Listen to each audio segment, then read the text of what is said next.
Hello மக்களே, welcome to courier kitchen. இன்றைக்கி வந்து பார்த்திங்கன்னா சீஸி எக் மசாலா தோசை எப்படி பண்ணுறதுன்னு தான் பார்க்க போகிறோம். வாங்க வீடியோக்குள்ளே போய் பார்க்கலாம். ஸோ இந்த தோசை நீங்கள் வந்து பெரியவங்கலேருந்து சின்னவங்க வரைக்கும் எல்லாருமே விரும்பி சாப்பிடுவாங்க செஞ்சு கொடுத்தீங்கன்னா. ஸோ ரோட்டு கடையிலலாம் வந்து பார்த்திங்கன்னா ஸ்பெஷலாக செய்வாங்க இந்த தோசைலாம். ஸோ இது கூட அந்த ரோட்டு கடை சால்னா சட்னி அதெல்லாம் வச்சு சாப்பிட்டிங்கன்னா அப்படி அம்புட்டு ருசியாக இருக்குங்க. ஸோ வாங்க இது எப்படி பண்ணுறதுன்னு பார்க்கலாம். ஃபஸ்ட்டு வந்து பார்த்திங்கன்னா ஒரு தோசை ஊற்றிக்கலாம். ரொம்ப மெலிசாக ஊற்றாமல் லைட்டாக மொத்தமாக ஊற்றிக்கோங்க. இதுக்கு மேலே நான் துருவின கேரட் ஒரு கைப்பிடி, நறுக்கின பெரிய வெங்காயம் ஒரு கைப்பிடி, ஒரு அரை தக்காளி சேர்த்துக்கிறேன்.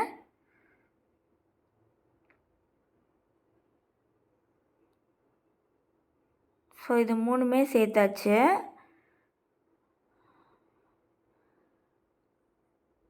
அடுத்து வந்து பார்த்திங்கன்னா இது வந்து ஒரு மசாலா மாதிரி நம்ம செய்ய போகிறோம். அதனால் கொஞ்சமாக உப்பும் ஒரு ஸ்பூன் வந்து பார்த்திங்கன்னா நம்ம வரமிளகாத்தூளும் சேர்க்க போகிறோம். இந்த ஸ்பூன் பார்த்திங்களா, குட்டி ஸ்பூனில் ஒரு ஸ்பூன் வந்து நான் வரமிளகாத்தூள் சேர்த்துக்கிட்டேன்.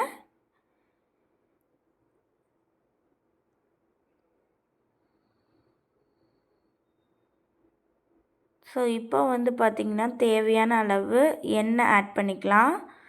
தோசைக்கு இந்த வெங்காயம் தக்காளி கேரட்லாம் போட்டு வச்சுருக்கோம் பார்த்திங்களா, இது எல்லாத்துலேயுமே வந்து கொஞ்சம் கொஞ்சமாக எண்ணெய் வந்து நம்ம ஆட் பண்ணிக்கலாம்.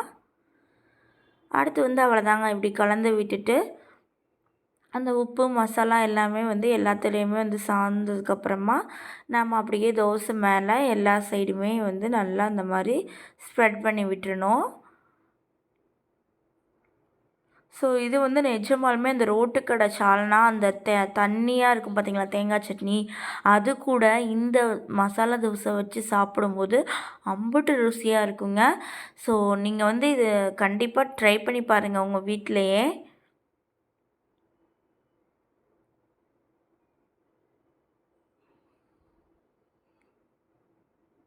அடுத்து வந்து பார்த்திங்கன்னா நான் 2 முட்டை வந்து ஆட் பண்ணிக்கிறேன்.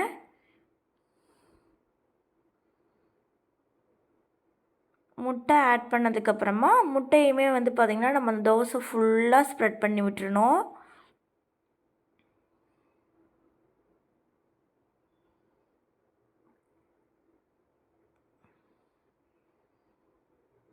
ஏன்னா வந்து அப்போ தான் வந்து நல்லா ஈவனாக நல்லா அந்த மசாலா தோசை வந்து சூப்பராக இருக்கும். ஒரே இடத்துல எக் இருந்துச்சுன்னா அது வந்து நல்லா இருக்காது. ஸோ மா எக்கு வந்து தோசை இருக்க எல்லா இடத்துலையுமே வந்து நல்லா ஸ்ப்ரெட் பண்ணி விட்டுருங்க.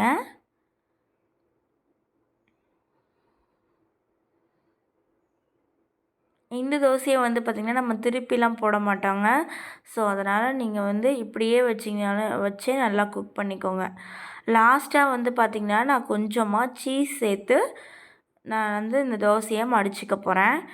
ஸோ நான் கொஞ்சமாக தாங்க சேர்த்துருக்கேன், நீங்கள் நிறைய கூட சேர்க்கலாம். நான் வந்து ஒரு மீடியமாக வந்து சீஸ் சேர்த்துருக்கேன்.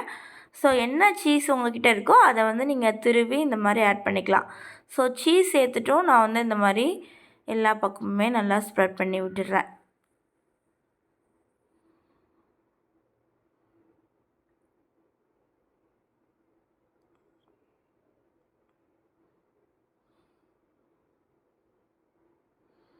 ஸோ அவ்வளோதாங்க, நமக்கு சூப்பரான சீஸ் அங்கே பார்த்தீங்களா சைடில் சீஸ்லாம் நல்லா விழுகுது. ஸோ சூப்பரான cheese egg masala dosa ready ஆயிடுச்சு. நீங்களும் இதை உங்கள் வீட்டில் ட்ரை பண்ணி பார்த்துட்டு எப்படி இருக்குன்னு கீழே கமெண்ட் பண்ணுங்கள். தேங்க்ஸ்.